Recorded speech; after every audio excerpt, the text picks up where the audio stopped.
Sa halagang 10 pesos lang, makakatikim ka na ng crispy fried chicken na ganito kalaki at ganito kasarap. Ayo mga boss, baka hindi kayo makapaniwala sa nadiskubre namin ngayon dahil nagsiserve sila ng mga nagsasarapang fried chicken. At paniguradong hindi ka daw malulugi dito dahil kahit sa murang halaga panalong panalo sa lasa. Bukod pa nga dyan mga boss, palaging fresh ang mga manok na binibenta nila dahil nanggaling pa mismo sa planta. At paniguradong consistent daw ang lasa nito dahil sa planta na mismo ito tinitimpla. At bukod pa nga dyan mga boss, nakita ko mismo kung paano nila ito hinahanda at ang gamit nilang mantika sa pagpiprito ay palaging bago. Ito nga mga boss, ang Yelas pritong manok na produkto ng Haring Manok at Golden Richland. At ayun nga mga boss, napadpad ako dito sa Barangay Burgos, Ramon Isabela at pubukaw ng atensyon ko itong napakagandang cart na ito. Dahil nagsiserve sila ng napakamurang fried chicken na sa halagang 10 pesos lang matitikman nyo nga ito. At ang kagandahan nga sa kanilang fried chicken beros, bukod sa 10 pesos, meron din pala silang 30 pesos at 35 pesos. At pagdating sa lasa, talaga namang makikipagsabayan daw ito sa mga leading fast food chain na nagsiserve ng crispy fried chicken. At ayun nga mga boss, bago natin tikman itong kanilang pangmalakasan na fried chicken, nabalitaan ko nga na open for franchise pala sila. Kung saan magkakaroon ka na ng ganitong kagandang cart, 5,000 worth of products, at hindi ka na nga daw mamomroblema kung ano ang titimplahin mo at kung saan ka kukuha ng stock dahil sila na ang bahala. At ang kagandahan pa nga nito, palaging fresh ang chicken dahil sa planta mismo ito nanggagaling. At kung gusto nyo nga mga boss na magkaroon ng negosyo nang hindi na kayo mamomroblema ng stock at palaging fresh ang inyong stock,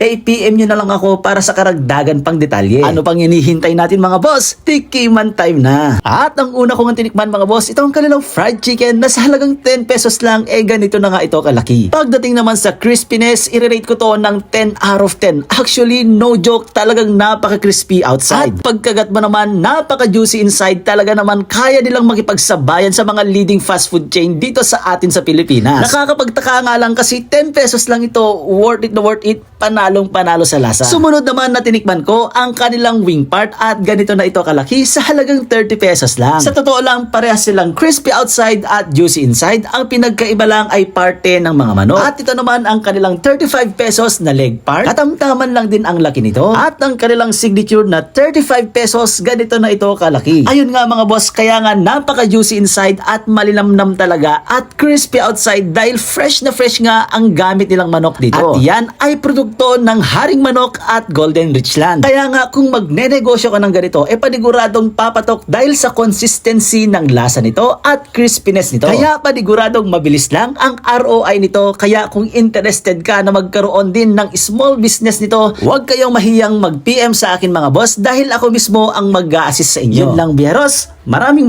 salamat sa inyong panonood hanggang sa dulo. Magbalo.